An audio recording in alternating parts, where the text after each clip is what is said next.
You're a high-octane business owner. You've got a team. On paper, it looks like you're rolling in success. But there's a voice inside of you, whisper screaming, "This isn't sustainable. Something feels off, and I'm gonna lose it all."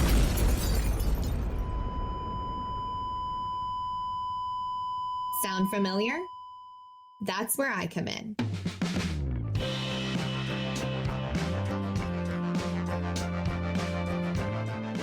My name is Lauren Goldstein, and I'm the CEO at Golden Key Partnership. I help top-level executives like you avoid burning out and burning down as you're scaling up. How? By harnessing your superpowers. Finding and hiring your ideal team, and then simplifying the heck out of your business operations. That was easy. It's my mission and the mission of this podcast to help you see operations in a whole new light, to help you diagnose the real root cause of your company challenges, and to bring your business back to a healthy flow and profit. They call me the Business Doctor, and this is the Biz Doctor podcast.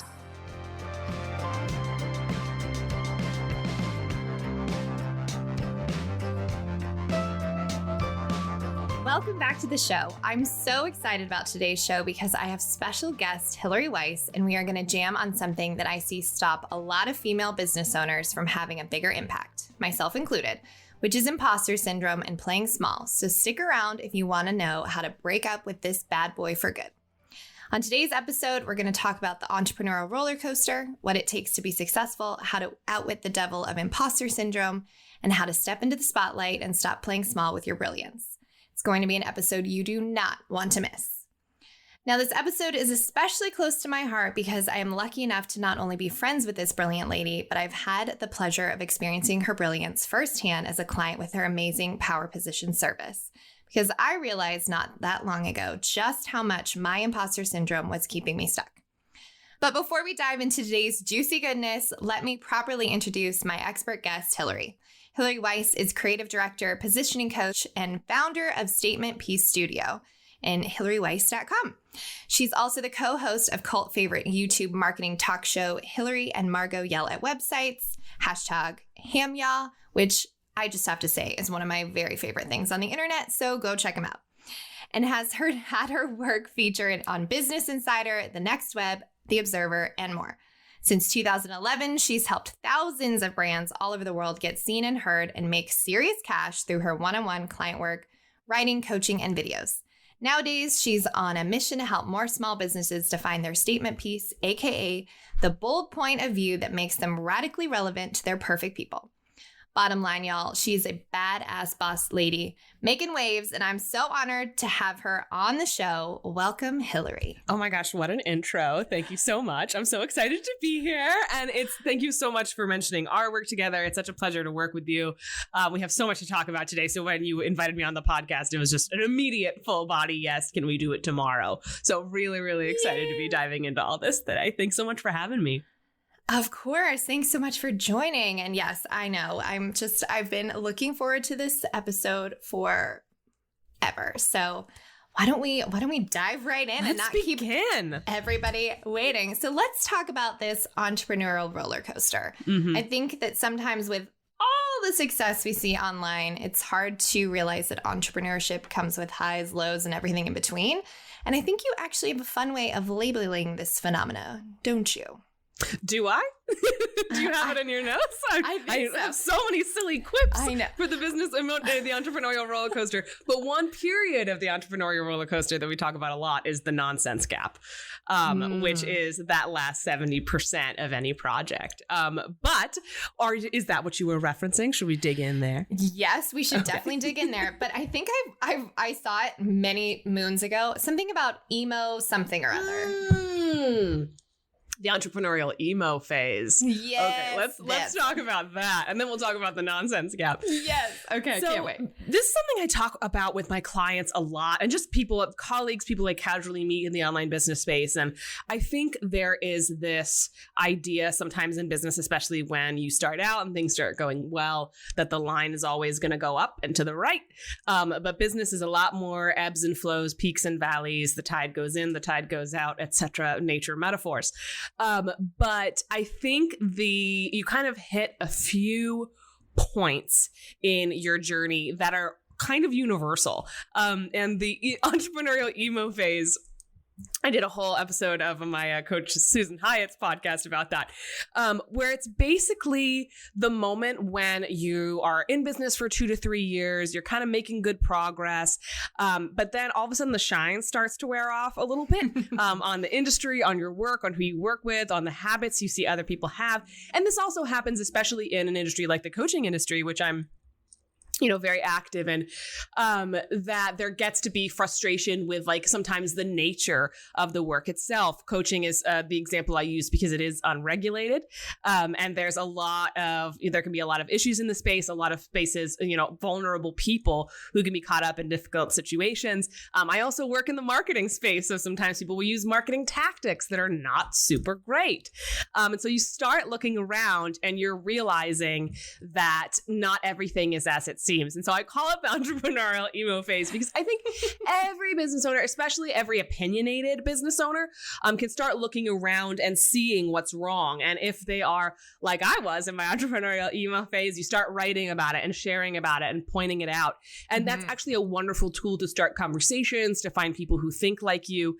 And I have no regrets about that era of my business or my content strategy. However, the reason why I call it the entrepreneurial emo phase is it's very much sort of like, I don't know if you had an emo phase, Lauren. I certainly did. 100%. Amazing. Simple Plan was on the charts. Good Charlotte was number one. It was a whole era. Amazing. But the reason why I called the emo phase is because it's a little like when you're in that phase in high school where you kind of get to that darker place because you're getting a little bit more aware of the world. You look around and you see like the ills of the things that are happening that you've taken for granted. You realize that there's more going on under the surface. And so, you start wearing all black and a little knife necklace and you start unironically listening to My Chemical Romance, I guess. I don't know who decided that was the route, but that's how we do it here in the good old US of A. But I think the reason why I call it that is because it is in some ways a maturing of the business, but also in some ways it's very clear when somebody is going through this phase because they don't necessarily have a total grasp on why things work the way they are. Because you can be convinced that XYZ thing you're seeing is wrong or XYZ thing you're seeing isn't working. But the longer I'm in business, the more agnostic I become about so much. Obviously not the unethical stuff, not the lying, cheating, stealing. Absolutely not. That will never be okay.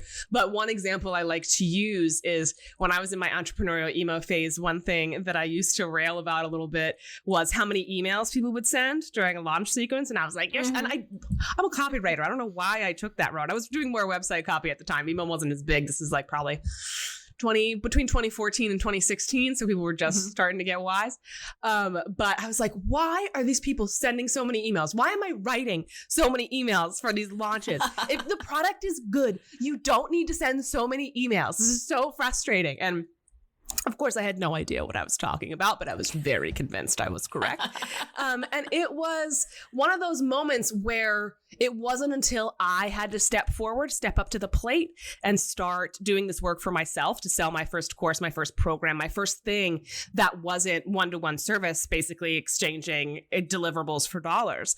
And that was such a wake-up call, realizing like, oh, we need to send between 7 and 10 emails because people need to be reminded 50,000 times before they buy.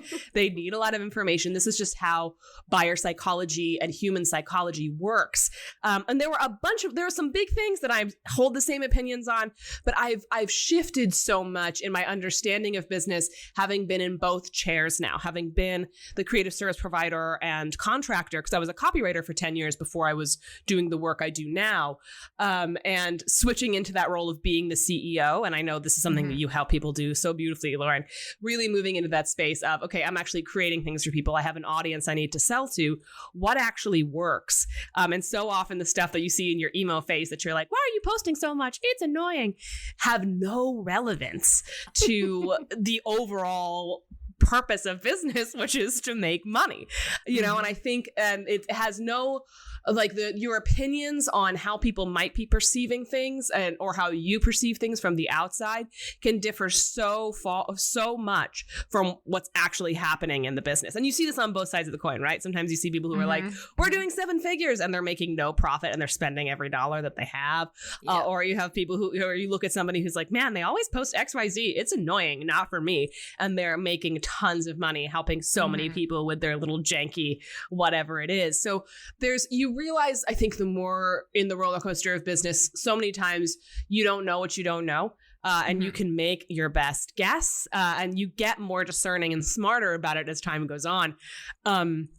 But I find the emo phase particularly is important because you need to learn to be discerning. You start in the business world, and you're like, it's like, that motif where people are getting off the bus in New York City, the girl from the Midwest, and she's carrying her little suitcase, and she's like, I'm in the big city. And that's how business can feel sometimes.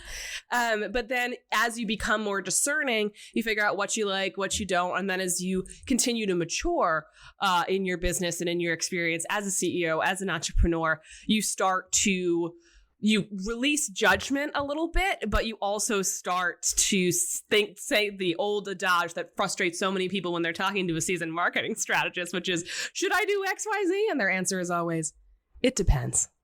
So that's my very long answer to the entrepreneurial emo phase.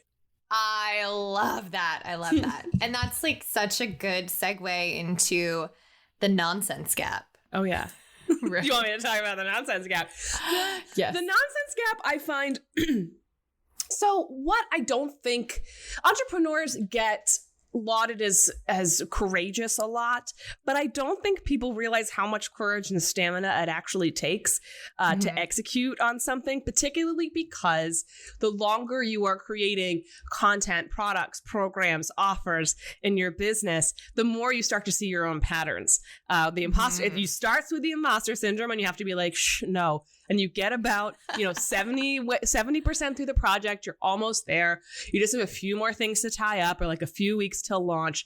And all of a sudden, everything starts coming up again. All those doubts you started with, all those uncertainties, all the good, the bad feedback that might happen, all the worst case scenarios start making so much noise in your head. And that's why I think a lot of entrepreneurs get pretty far with a lot of things, but end up dropping a lot of things. One, because sometimes you got to kill your darlings, but two, because that last 30% is so hard. It's like the last few miles of a marathon. You've come so far, and you still have so far, you feel like you have so far to go, even though it's still a fraction. And the nonsense gap, again, is basically that period of time where you're gearing up to launch, you're just about ready, and all of a sudden you're like, oh my God, wait, what if everything is wrong? What if I hate it? What if everyone hates me? What if I screw this up? What if people see it? People with eyes? And, there's so many things that will fly around your head as you go through the constant process of creation and the vulnerable space of putting yourself out there and selling and sharing from this open place that you have to, especially when in the business, you're both the face of the business and the product, especially as a creative service provider, as an educator, as a coach, consultant, product creator, course developer. And so it's a really interesting experience coming to terms with the fact that the nonsense gap exists. And it's not always like your intuition trying to tell you it's wrong. Sometimes it's just your little fight or flight trying to protect you from the lions outside. But it's been a while since we've actually had to deal with lions outside the cave. So it's such an important practice to be able to name it, which is why we called it the nonsense gap. I love that so much. And it speaks to me. I remember when you did an Instagram live about this. Yeah. And also, y'all, if you're not following her on Instagram, you are missing out. Come see me. I'm taking videos of doing pull-ups recently, but there's other content, I promise. There's other content. It's like literally the highlight of my Instagram days.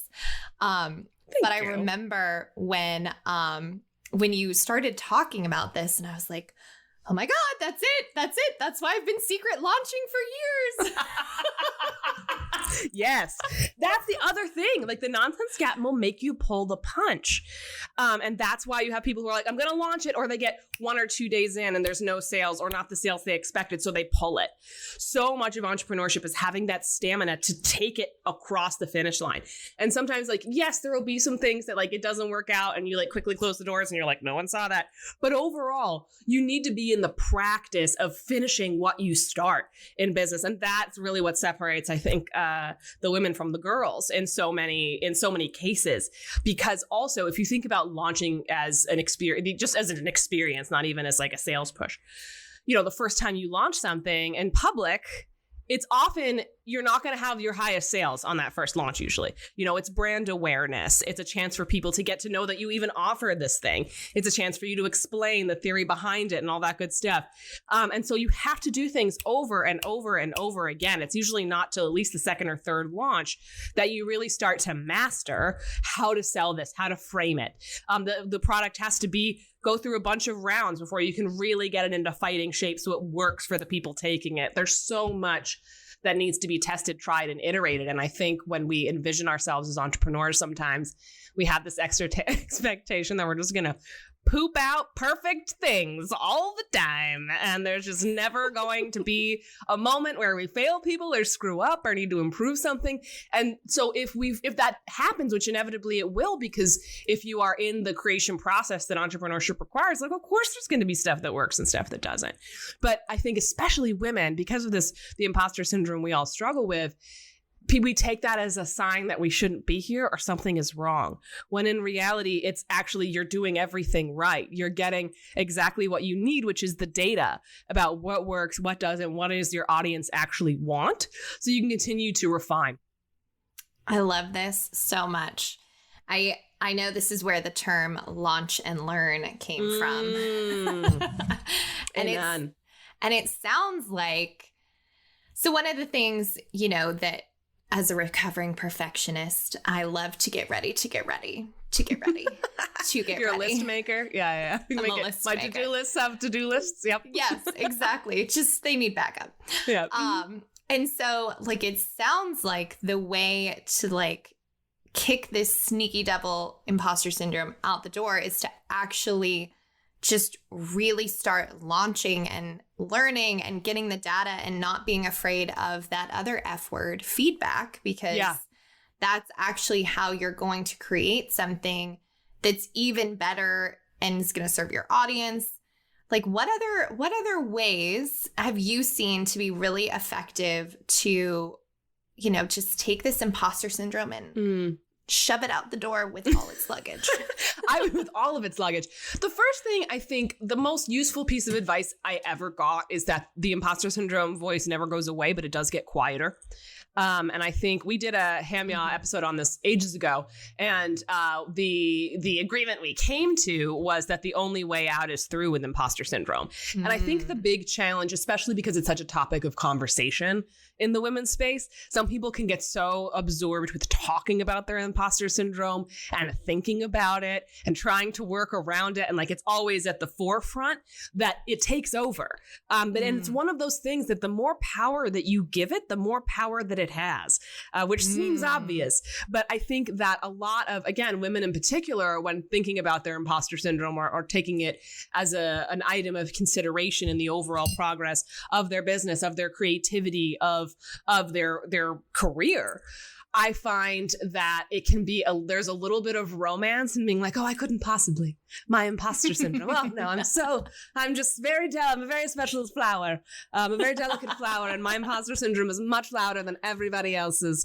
And so I cannot do it. I'm going to secret launch. Like, I want to sell without selling. How do I do that? And you can't. That's the problem. You can't. But I think it's twofold. One, the process of selling is deeply vulnerable, especially, as I mentioned previously, if you are both the face and the product. And regardless, selling something that you've made and believe in is deeply vulnerable.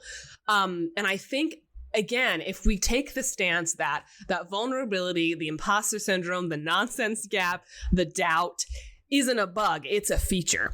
It's just going to be there. And I found for me, the sooner I accepted that, the easier it became with time and with reps to, I can't even use the word overcome it, but to let that voice be quieter and quieter and be able to put it aside. I think Brene Brown talks about working with fear like this, where it's like, listen, I understand that you're trying to keep us safe. I appreciate that you'll always be here, but you cannot drive right now. You are not in any state to drive. Look at you. You're like a trembling chihuahua. So... And no offense to chihuahuas, but but I think, and I talk to my clients about this all the time, because again, I think imposter syndrome creates the illusion that something is wrong.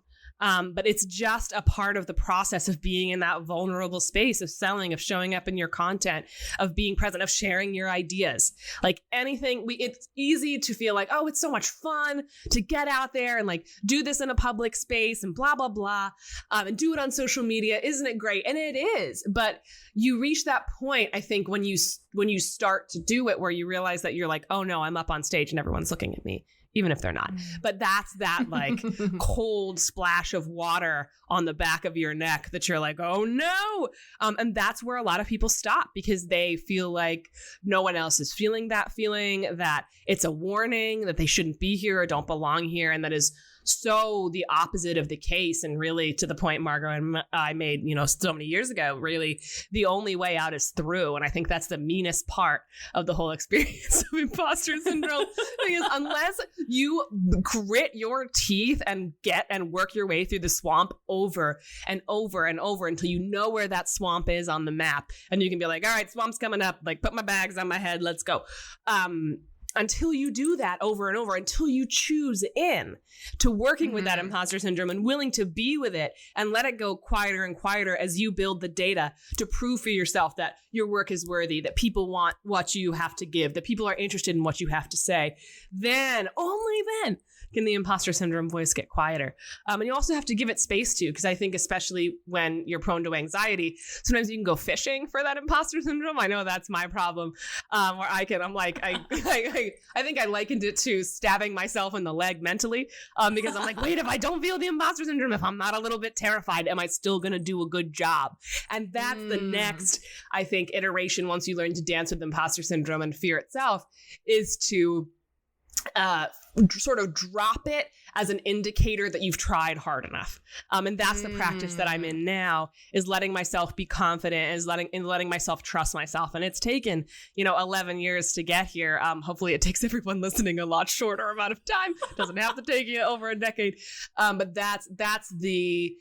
those are all sort of the key elements I find myself talking about so often when it comes to imposter syndrome. And I really think that it is an insidious little beast, especially among women in the business space. And I think also the more we talk about it and the more we see it as something that's just kind of there, the less power we give it and the less we can feed it. I love that. Oh, there was so much goodness in that. 3 things that I'm taking away. Now my imposter syndrome is named Chi-Chi, and she is a Chihuahua. Oh my God. Yeah. Oh my God. I made that joke. I was like, I'm an imposter. I've been picturing my imposter syndrome, because some people are like, give it a name, like give it a mean girl name, make it Regina George. And I was like, I'm going to name mine Frou Frou, and it's a Shih Tzu that really likes humping legs. So that's how I picture my imposter syndrome, which is much more effective than picturing, the Regina George. Yes. Oh my God. So great. The second thing that comes to mind that I love you just talking about this is the age-old adage that what we resist persists. And it sounds like the more you resist the imposter syndrome and not talking about it, like the more it's going to stick around and hold you hostage. Yeah, 100%. And that's like being hostage to your imposter syndrome. Not great. Not great at all. Not at all. And I like that it's absolutely a hostage situation. Like, it's a prison of your own making, because it makes you so afraid. And I want to validate people listening, because there's nothing wrong with you if you feel that way. It's a byproduct of vulnerability. But it's up to you to choose out. It's up to you to decide to sort of continue moving forward even so. But yeah, hostage is a great way to describe it for sure. Yeah. And then the third thing that I'm reminded of is this funny little thing called the gap. I don't know if you're familiar with the gap, and this is not like a mind the gap from London town, but it's more of like the gap is the space between where you are, which is generally your comfort zone, and where you want to be. And the gap is where all the growth happens and where all the magic happens and where you like are in this like wobbly, like I think of the gap as like a newborn foal, like a horse that's like trying to walk right after it was born. And it's like all wobbly and falling over. And you're like, oh no, I just like, can I just crawl back in? It was nice and warm in there. This is weird. Right. And so I think that womb. Yeah, absolutely. Exactly. It's like, no, this was great. And I see, even with my clients, I see a lot of them who are so uncomfortably comfortable. Like they're like, I don't like my business right now. My team is, not performing, or so much is still falling on me, or I know we could be doing things better, but this is like a known quantity. So I don't like it, but it's known. And I'd rather stay here where things are not working than like take the risk of like, I don't know, having a dream business and dream team and like actually making a bigger impact and keeping more profits. Absolutely. Yeah. So absolutely. I just love that. I think too, like, I love that you raised that point is in the fear of the unknown, because we often talk about like taking the leap as starting the business in the first place and like daring to do that. But there are also a million leaps you are going to have. You're going to just throw yourself off so many cliffs in entrepreneurship. And to your point, like it's just all of the cliffs. It's basically base jumping, spiritual base jumping is what without entrepreneurship is. With no parachute. It's just you. No and sometimes you go kersplat. But sometimes you fly and you're like, wow, I wasn't even wearing a parachute. I'm impressed with myself. Pegasus right here. You find out you're Superwoman or Pegasus. I actually prefer that one. All of a sudden you sprout a horse butt and wings and off you go. But I think that you're right. And I see this too with so many of my clients where the familiar feels so much more secure than even an improved future. And I think sometimes we can get a little gun shy with that as entrepreneurs because like you try, you fail, you try again, you fail a little better and you try some more and you succeed. And I think this is actually something I've noticed now that I'm like in my mid 30s and, moving through life and business, been in business a long time now. And I hate being new at stuff. Like, I don't like it. I don't like it anymore. I'm over it, especially when you get to a certain point in your career where like you're established and people respect you. And then all of a sudden you like, I don't know, take like a salsa dancing class and you have 2 left feet. And it's like, do you have any idea how much people on the internet respect me for something totally unrelated? It's, I think there can be that part too. Like, it's not fun to be new at stuff, but this is the shadow side of entrepreneurship in so many ways. Like, you have to be willing to do both, like the glory, the money, the accolades, the clout, all great, and the creativity, all incredible. But then there's also the imposter syndrome, the base jumping, the hostage situations, and everything that kind of, and the struggling to be new at something or shift in a new direction. It can be hugely intimidating no matter how long you're around. So I think it's really getting your mind, and I know you do this with your clients, with your work, with neuroscience and NLP, is because it's really so much mind and matter in business, but mostly mind, which is interesting. Yes, it is. And like something that you and I have talked about in our sessions is the other sneaky bedfellow of imposter syndrome, which is the comparison game of where you're like, oh, this person's similar to me and they're doing this. And like, what did you say to me the other week? How's your info diet going? Yes, it's going great. It's going great. Good. I'm just sitting under the blankets with a flashlight, scrolling Instagram, so hoping I don't catch you. Yeah, I'm banging on the door, like, I can see your light on. I can see your light on. But it's like the blessing and curse of the digital age we live in, where you can see everything and And the thing that I always like to remind myself is somebody many, many, many years ago told me, don't compare your behind the scenes to everybody else's highlight reel. Absolutely right. Mm-hmm.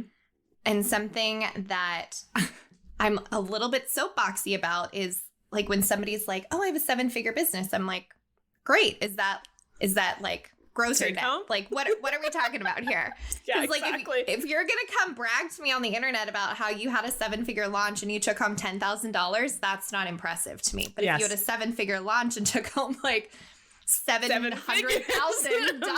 or 7 figures, like, let's talk. Yeah. And so I think that so much of like the imposter syndrome is like taking a step and being like, okay, I am unique. I do have a gift. It is necessary. And I think that that's like really what I love about your work specifically is like really taking that moment to like take your seat and say, no, like I deserve to be here and I want to stand out in the market. And so like, tell us a little bit more about what you've seen with your clients and how you work about like really helping women take their seat, own their power position, which I still love. Vaguely sounds like a sexual position, but that's it does. Hey, it was going to be assume the position, actually. Power position is the more tame name. That's my coaching packages, power position, because it's positioning coaching. Anyway, for those following along at home. For those of you that don't know that we have a really awesome sense of humor, you are welcome. So yes, I love this program that you have or service that you have because it really, I feel like, especially with women business owners, like to your point from a couple minutes ago, like how many of us are really not making the impact we could because we're afraid to like take our seat and assume the position. Yeah, exactly. So like, right. Walk us through that. Okay, so a lot of what I do, especially, so there are every single client I've ever worked with has an issue with comparison just because that's how social media works. That's how the algorithm functions. Like, hey, you like this thing?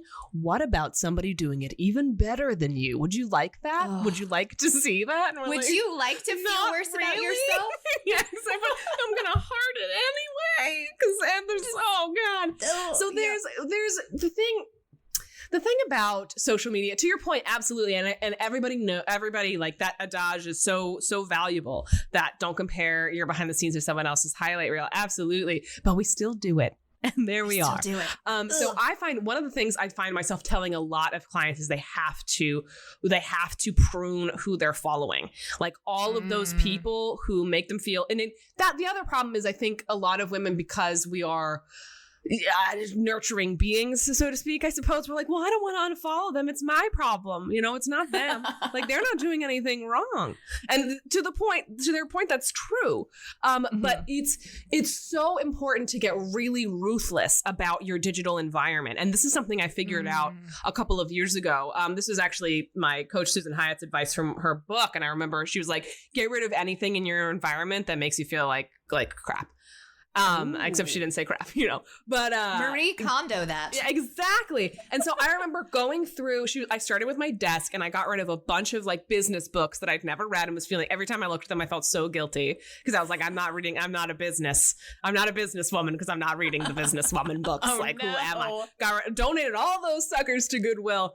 And like, so I got rid of so much like old, like workout equipment, old, like quote unquote aspirational jeans and my wardrobe that I haven't fit in since I was 19. I was holding on to them for, I don't know. There's always hope. Yeah, exactly. The last time I was that small, I was in college living off like peanut M&Ms and Diet Coke. So wasn't a good situation for anybody. But the other piece of that was really cleaning up my social media, who I was following. And I had some guilt about unfollowing some people who I really liked and respected as people, but having them in my virtual space made just being on social media so horrible because it was the comparisonitis, and it's a million little things, right? Like I could never take a photo that beautiful, or like I could never make a post, like that post was so thoughtful, I should have said that. She's sold out already. Wow. Like my stuff is, we're having a harder time this launch. What am I doing wrong? Something's wrong with me. Like, getting really ruthless about saying no to taking in that kind of content, because I dare say, it's an addiction like anything else. We can become hungry to see those things in front of us because it plays into our imposter syndrome, and it reminds us like, oh no, we were right. We are really worthless. It's true. Let me scroll some more of this content so I can remind myself, because if I don't humble myself, how will I ever succeed? And I think that it is a miscalculation also to spend a lot of time in business looking around at what your competitors and colleagues are doing, because then you get into a serious case of info overload. Then it's basically like flooding your neurons with information that you don't necessarily need and isn't relevant to you. I am, especially when I'm launching or creating something new or writing copy for myself, which I still do, I put myself on a, like, you are forbidden to look at your competitors' websites diet. Like, I am blocked. I tell my team, I'm like, don't let me look. Don't let me talk about it. Like, I just need to stay focused. And my absolute best work gets done when I put the blinders on and focus on what's in front of me. And one of my favorite stories in this category happened for my very first course all the way back in like 2016, 2017. Many moons ago at this point. I'm revealing my age. But I had created a copywriting course, and I was so proud of it. I had taken like 3 years to create it, and I also retired it after 18 months, but that's another story for another time. Next episode. It was a fire hose, but as everyone's first course is. But so I remember working on the sales page, and this was when like Copy Hackers was really getting big. Laura Belgray, I think, had just come out with the Copy Cure. Like, there were so many copywriting programs out there, and I was like, okay, let me just for like information about what's happening in the market, let me look at all of these and read them like 5 times a day while crying. And so before I write my sales page, because if I don't do that, how will it be good? So I look at all these different sales pages, and I just remember the key term at that point, because conversion copywriting was kind of new as a concept. Like, it's basically kind of rebranded direct response copywriting, but that's neither here nor there. But everyone was talking about copy that converts on their sales pages. Copy that converts. Make your copy convert. Conversion up. And I was like, okay. In order to be seen as professional and awesome, this has to be the focal point of my message, because otherwise people won't take me seriously and they won't know that this is for real. And if I don't use the word conversions, am I going to be credible? So I created this sales page that was like, I was happy with it. I was like, okay, like, based on what I'm seeing, what seems to be working for other people, here's how I've structured this, and it's going to be good. And I sent it to my coach at the time. And I remember being like, words. Oh my God. I sent it to my coach at the time, and I remember being like so excited for her to be like, great job. It looks so professional. And she responds to me, and she goes, Hillary, respectfully, whose sales page is this? And I was like, it's mine. And she was like, this is not you. I was like, conversions? I've never heard you say a thing about conversions. And I was like, well, I'm supposed to. And she was like, no, wrong way to do it. Because people are going to come to learn copywriting from you, to learn copywriting from you. They see the way you move through the world. They see how much fun you are, how much passion you put into all of your projects, how like silly you can be. The way you see things is a little offbeat and a little different. And that's all valuable. So put your disco dress on and go write me the real sales page. And I was like, no, okay, fine. And she was absolutely right. And I have taken that lesson with me through all subsequent sort of launches. And I get praised. I get a lot of great feedback, about how my stuff is unique and how I frame things a little different and say things a little differently and see things a little differently. And that's because I am ruthless with avoiding taking in too much of other people's information and too much of other people's stuff, because your business is supposed to be unique. You're supposed to have that clear point of view and supposed to be able to share it fearlessly. And but you cannot do that if there's so much noise and static going on, because you're so concerned with what everyone else is doing and how you measure up. It makes you scared to show up in the way that you naturally should, that makes people naturally magnetized to you. So really never forgot that lesson. It's a lesson I had to learn more than once, but that's the biggest the biggest breakthrough, I think. The like gentle knock, then the 2x4 between your eyes. I'm familiar with it. Exactly right. Exactly right. I love that, because I remember when I first started my business, I had those same thoughts of like, how is anybody going to take me seriously? So I wore the suits and I was like very buttoned up and like, I was like so constrictive because I thought like that was the only way that people were going to take me seriously. And then I just felt back to being a prisoner. Like I was like, this is not me. Who talks like this? And now like you can see like analogies are one of my favorite things or creative curse words. My favorite, my absolute dirty jokes. Favorite, my absolute favorite. Yep. Yeah. And so it's like when you give yourself permission to show up authentically and to your point vulnerably, that's also when the imposter syndrome is the loudest going, who do you think you are? No one's going to take you seriously, all the things. And so I love that so much because Because that's where the good stuff is. It's sort of like when you're, to reference the pull-ups, it's like when you're in the gym and you're like getting through a set and you're like, you got 15 reps to do and you get to 10 and you're dying and everything is burning and you want to stop. But that's actually where you get the most muscle work in. Like that's where the work is. That's where you get your gains. Same thing with imposter syndrome, 100%. Like when it's the loudest, that does not mean stop. And it also takes practice to differentiate. And especially for women, especially women who are, very attuned, you have to practice to separate, and not to get too woo here, the imposter syndrome from your intuition. That's a big one because we can often mistake imposter syndrome for like, oh, something doesn't feel right. So no, you're just scared. Calm down. Like you're all right. No one's coming to get you. The lions are not outside the cave. But I found for me, because I'm a very like gut instinct kind of person. It's in my human design. It's for those following along at home. Splenic awareness. I have a really strong gut. And so for me, for a while, I was mistaking my imposter syndrome and self-doubt and insecurities for like, I don't know, divine yellow lights. And so once I sort of put that to the side, a yield sign. Once I put that to the side, and I was like, okay, I hear this noise, I hear this racket, but and this is something that I say to myself a lot when I'm in the nonsense gap and in that last 30%, is it's like, nope. I've thought this through. I've worked hard on this. Often I've spent months on it already. Like I'm going to see this through. If I screw up, it's a lesson and great data. I'm going to take away so much information. If it goes well, it goes well. And I celebrate and buy myself, a new piece of jewelry. But I find that the willingness to trust yourself. And I love that I'm obsessed with the fact that you brought that up, because when you're in that vulnerability, when you're in that space of like, should I say, this is the way I would say it, but should I say it this way? Are people going to take me seriously? Are they still going to like me? Like when you're in that pocket, that's often where the best stuff comes from. And it's so annoying. It's so annoying because you can do the basic stuff, the how-tos, the like 6 steps to optimize your blah, blah, blah, which is great. But people, because there's so much noise like that, it's the stuff that's real, the stuff that comes from the heart, the stuff that feels a little bit scary to say when you're sharing your point of view, your perspective, your specialty, and your expertise.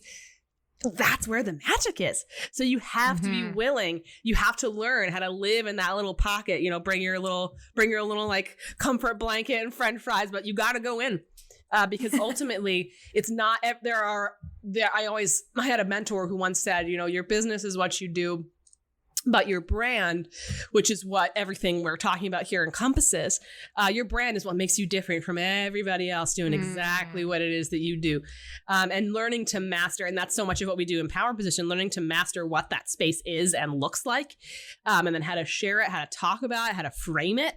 That's where the work is. That's where the best stuff comes from. And so you really got to learn, as I said, to go tunnel into the pocket instead of avoiding it, and just realize that the nonsense gap is what it is. Go ahead and base jump, and there'll always be another opportunity in the worst case scenario.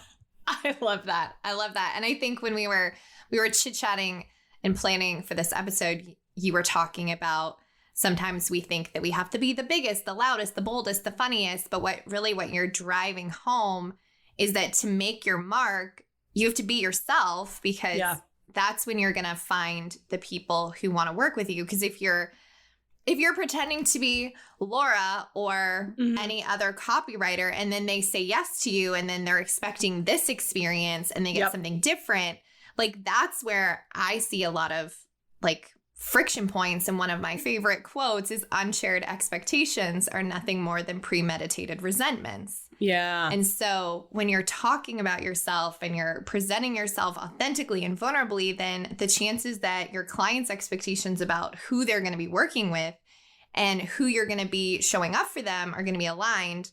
And you're not going to have, shall we say, some of the very interesting conundrums that I had when I first started working together. Bait and switch.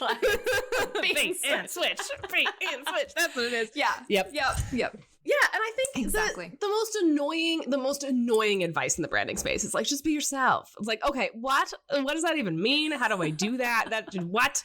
And I think that when we talk about vulnerability too, I just also want to underline the fact that like vulnerability, like the feeling of vulnerability as we talk about it, and like being yourself and sharing more of yourself and your opinions doesn't always mean like, here's this terrible thing that happened to me when I was a child and like how it ties into my business, which you see a lot of on LinkedIn recently. What is cringy? That? Cringy. So yeah.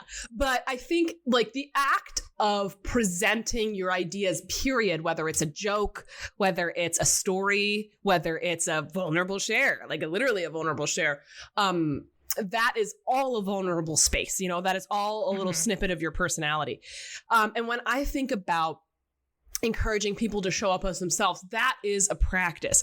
And so much of that, I think, is tied into really learning to notice your own ideas and how you think. I actually have a freebie around this called the State and Biz Framework, where you just learn to sort of study and notice your own ideas. And regarding the branding, absolutely to your point, I get asked this all the time because I came out of the womb with a Godzilla of a personality. Like I've always been just like a giant monster. It was very strange being such a small child and having a personality that's like skyscraper big. Got me into some scrapes over the years, I will tell you what.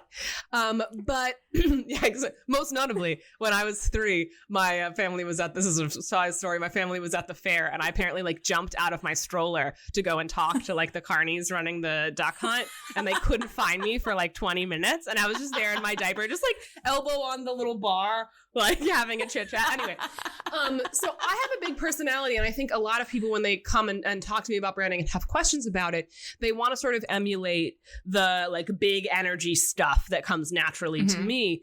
And I always encourage them, if that's not who they are, not to do that. It's, first of all, it's not necessary. It's not going to be comfortable. When it comes to showing up as a personal brand, as a thought leader, as the face of your company, the CEO, it is really, really important to learn how to, show up as yourself, of course. But I find the real key for creating a standout brand is sharing your ideas, sharing your expertise in a way that is radically relevant to your target. And that's the big difference. I think a lot of folks think they have to be the biggest, the loudest, the brightest, the most colorful, the sparkliest, because otherwise they're going to get caught up in the noise and nobody's going to notice them.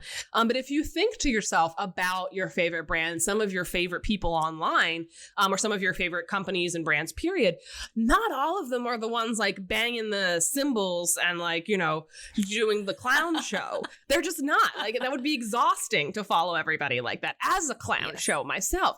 And I think that what I try to train my clients to do, and I know we've been working on this, as we've been working through Power Position together too, is figure out like, what is your area that you feel most excited to talk about, be about? Like, what kind of ideas do you run counter to the industry at large that you have?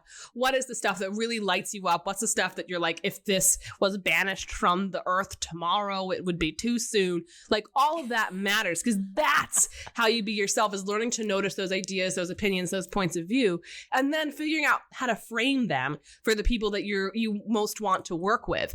And one example of this, I like to divide that like standout brands into kind of 3 categories. So we have, and you can do standout content in 3 categories. You can do as many of them. There's no like perfect ratio, but the disruptive content, where it's like things that run counter to industry trends. You've been doing this wrong for years and nobody knows, that kind of content. The other one is dive deep. And this is a really big one I find a lot of folks, especially creative service providers and consultants, can often find themselves defaulting to the basics and the how-tos. Like, I can't tell you how many copywriters looking to work with 6- and 7-figure businesses I've had to pull back from posting a "what is copywriting" post. I'm like, people, your people know. Like, you don't have to tell them. But thinking about diving deep, really getting specific about where your audience is and the kind of problems they're experiencing and the kind of things they want to know about, so you can get really nerdy. A master of this is Shannon Matson of The Social Bungalow. She's on Instagram, really awesome human, beloved client of mine. And she gets really granular with her tips and her strategies. She shares incredible stuff in a fabulous way, like on Instagram. That's so often like such a basics 101 platform, because that's the stuff you think is going to reach a lot more people. But she works with a very elevated tier of client, and it works so well for her. So really not being afraid to do that. And then the third category is delight. So it's, how do you be yourself? But sharing by not just sharing the disruptive stuff, not just sharing the nerdy stuff, but also sharing a little bit of your personality. Like, what are your hobbies? What do you enjoy? Like you mentioned my Instagram. If y'all follow me, you will see business stuff, outfit photos, gym videos, and like a lot about antique jewelry. Cause I'm a big antique jewelry nerd. I'm wearing a coin from from 11 years after the Civil War with my married initials on it as we speak. It's just a passion of mine. But being able to share the things that delight you, that excite you, if you're a cook, if you're, let's say you love gardening, if you have a weird obsession with niche films, all of that is worth sharing, and not even necessarily to tie into business.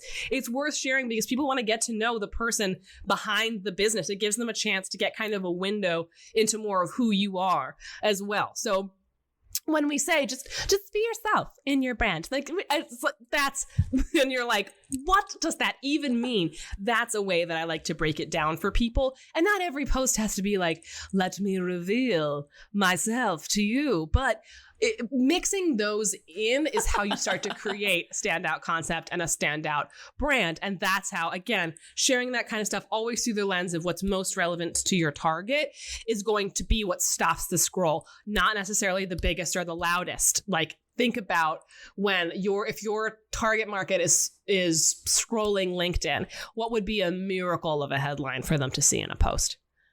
Like, what would be a meme that would make them laugh? What would be a story about what they're getting wrong or that relates, or like what they're getting right that relates to them at their particular level? And that stuff stands out just as much, if not more, than being the biggest, the loudest, the funniest, the noisiest in the room. Oh, this is so juicy. I could literally talk to you about this for ages. And the takeaway I'm getting from all of this is to make imposter syndrome your friend. You got to go through it. Yes, ma'am. Make it fun, get vulnerable, know that it's completely normal. Yep. And the more you resist it, the bigger that gremlin's going to get. Yep. So before we wrap this amazing episode up, do you have any last tips or nuggets or anything you want to share? Absolutely. I think the biggest thing I can ever tell people is practice makes presence. Like, we talked about consistency. We talk about, like, consistency is important. Some people will tell you it's not. It is. Practice makes presence. And I think that's another piece of the importance and actually like the vital do or die nature of learning to be with imposter syndrome, is because if you want to build something really amazing, and if you want to do things your way, you have to have the courage to show up and be persistent and just practice showing up. And I think that's why for so many business owners who want to be thought leaders, speakers, authors, social media is such a great platform to start to play on, because it gets you in front of a bigger stage, but also you can put your phone down and walk away from it so no one can technically see it. So I think that the practice makes presence. Don't be afraid. Like, it's a reps thing. If you're in that nonsense gap, in that imposter syndrome pocket, that's not always a sign to quit. That's actually a sign you're probably getting closer to the good stuff. So thank you so much for having me, Lauren. You're awesome. And if anyone wants to come say hi to me on Instagram, I'm at HC Weiss over there. Yes. Oh my gosh. Thank you so much for joining. I don't know about y'all listening, but I'm going to go back and listen to this to squeeze even more juice out of it, because this was solid gold. And yes, go follow Hillary. You're so welcome. It is so entertaining. Also, she might put you on your close friends list, which is even more juicy goodness. Oh, yes. That's where my deep dives live. Yes, ma'am. I know. I love it.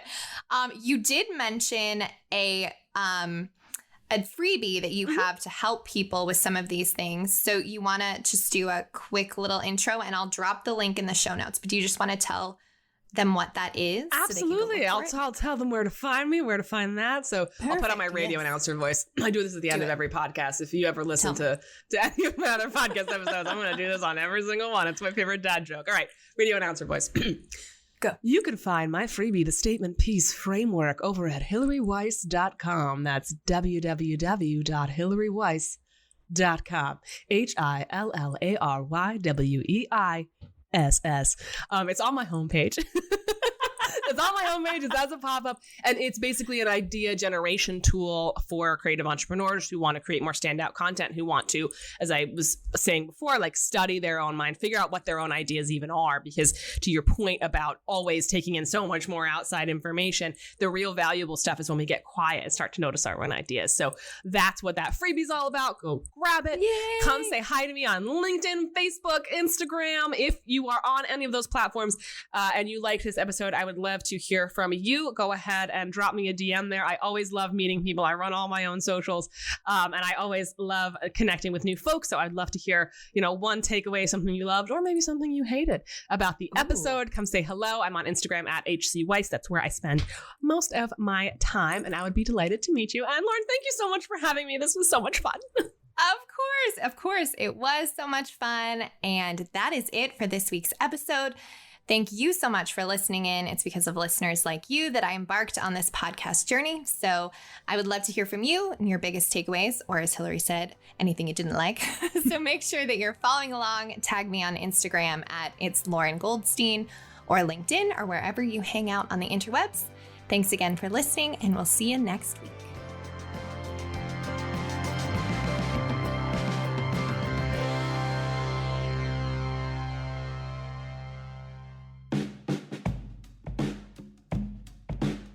So which part of your business needs love and attention? You might be wondering that. Here are your next steps. Head to goldenkeypartnership.com or the show notes below to schedule your diagnostic deep dive. Thanks for listening to the Biz Doctor podcast. If you love the show, please share it with your colleagues or tag me on social media, especially LinkedIn. And subscribe to the show wherever you get your podcasts.